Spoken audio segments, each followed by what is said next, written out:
You sure it's not me? You want to fleck my face?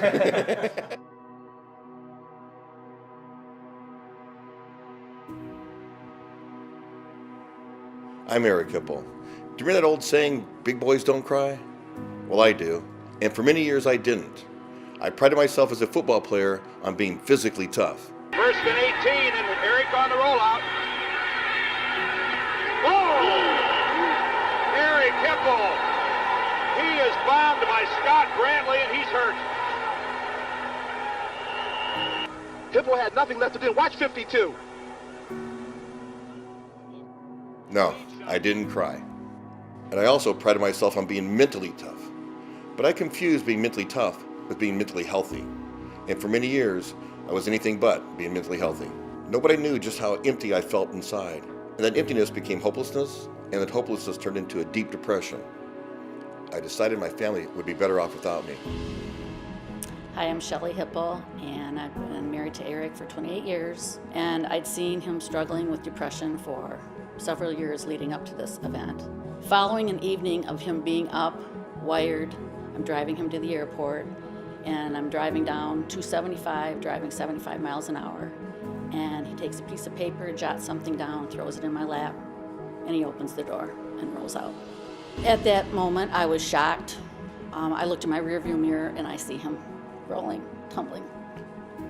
I pulled over, and right away I was hoping no one would recognize him. And I walked up and he's just laying on his side, shaking. Thank God he didn't hit a sign or something else. I sustained a lot of injuries. I was pretty beat up, had to have some surgery. When I got out of the hospital, I started isolating even more, and I started self-medicating. Then, my 15-year-old son died by suicide. My grief and guilt were so strong, I just wanted to die. But I knew that was no longer a possibility, so I decided just to be numb. And numb I was. So there's more drinking, more self-medicating, and then I got a DUI. So here I was, surrounded by all these guys in jail that all had excuses and reasons for why they're drinking and drugging. And I decided I didn't want to be that guy. And so I decided to do something about it. And that's when I cried. So that's when I decided to do two things. First, to get help to stop self-medicating. And secondly, to get back to being mentally healthy. I also learned that 6 million men in the US suffer from depression.